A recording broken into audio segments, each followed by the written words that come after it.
JWT, JSON Web Token.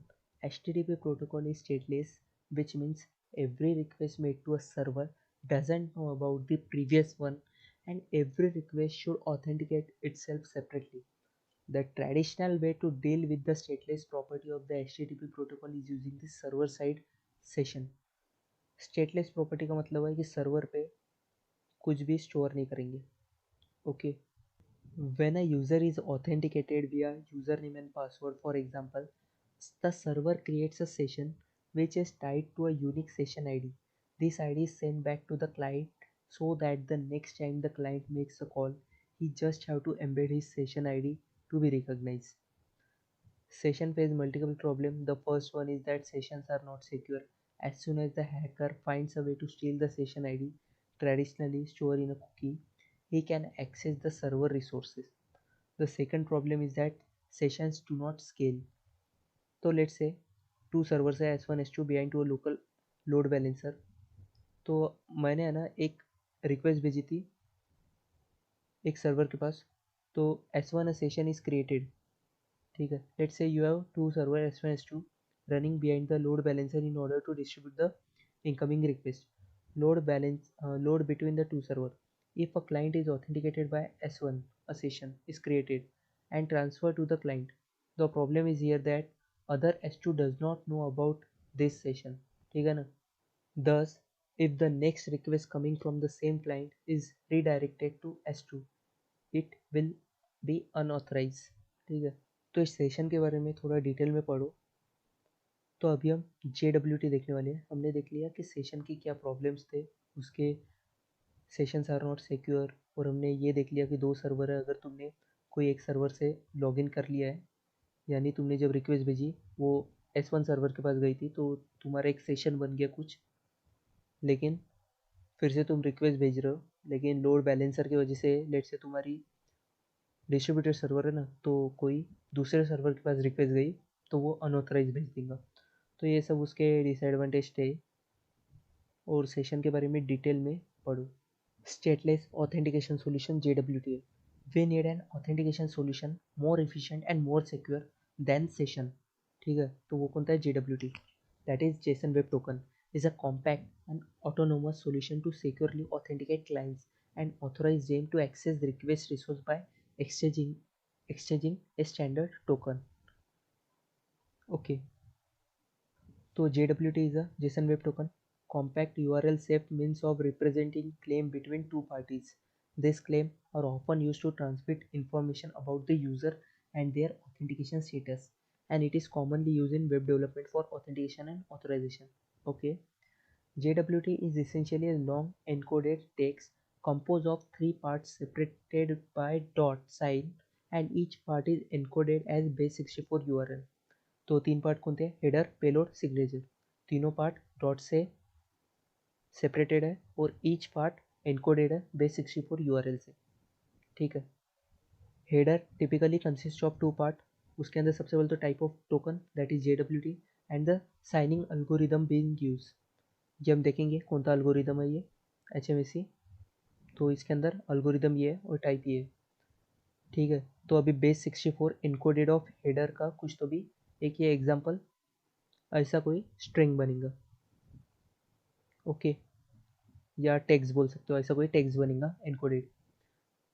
तो we are the type of JWT and the algorithm, ये वाला user है. तो base64 इनकोडेड ऑफ हेडर ऐसा हो जाएगा. पेलोड में बेसिकली जो इन्फॉर्मेशन हम जो पास करते हैं that is typically the user ID, user name, anything that we are going to पास.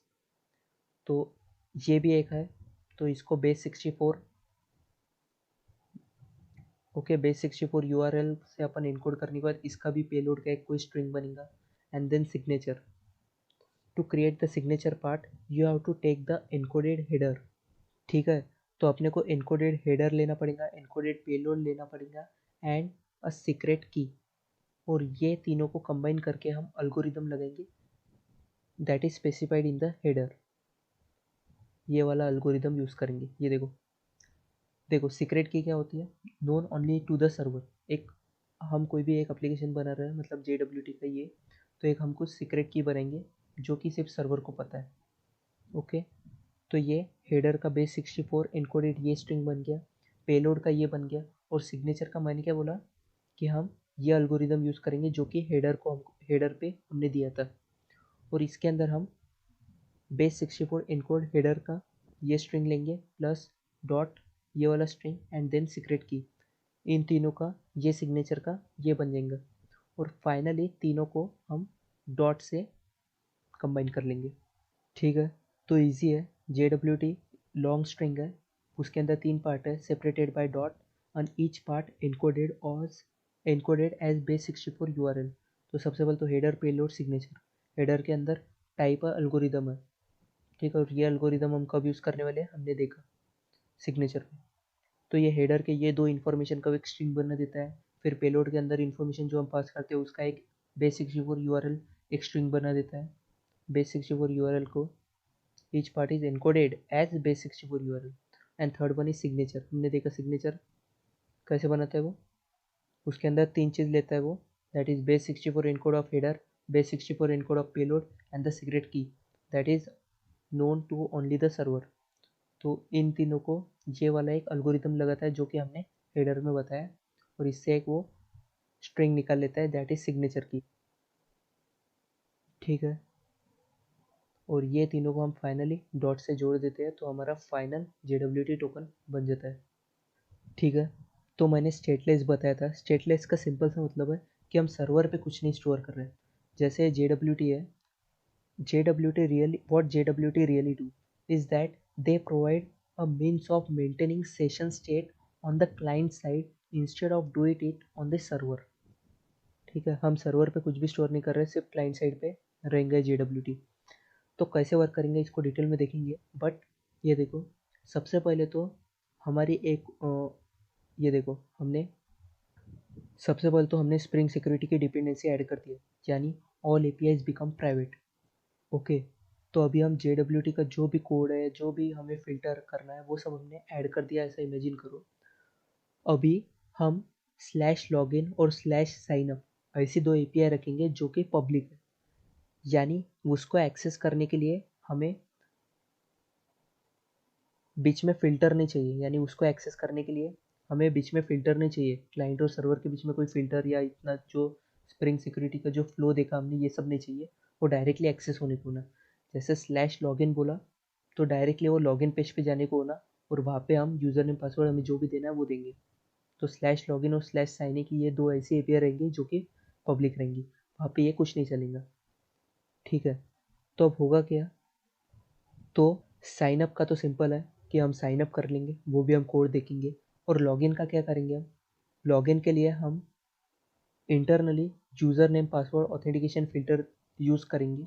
हम वो कोड में देखेंगे कि वो user name password authentication filter कैसे यूज़ होता है, वो हमें ऑथेंटिकेट कर लेगा। एक बार उसने ऑथेंटिकेट सब कर लिया तो हमें वो JWT टोकन देगा। एक बार JWT टोकन हमारे पास आ गया तो हमें अब कोई भी एक्सेस करना है, कोई भी API एक्सेस करना है तो हम JWT टोकन देंगे, और वो इंटरनली JWT टोकन को देखेंगे, वैलिड करेंगे JWT टोकन वैलिड है कि नहीं। अगर वैलिड है तो हमें रिटर्न कर देंगे। अब वो कैसे चेक करेंगे वैलिड है कि नहीं है, वो हम डिटेल में देखेंगे। व्हाट JWT रियली डू, ये तो समझ गया कि they provide means of maintaining session state on the client side instead of doing it on the server, and moving the session to the client side means that you are removing the dependency on the server side session, but it imposes its own set of challenges such as storing the token securely, especially against CSRF XSS attacks। तो ये भी है। Okay, अभी हम देखेंगे with code के साथ कि how do JWT and spring security secure the REST API। Okay,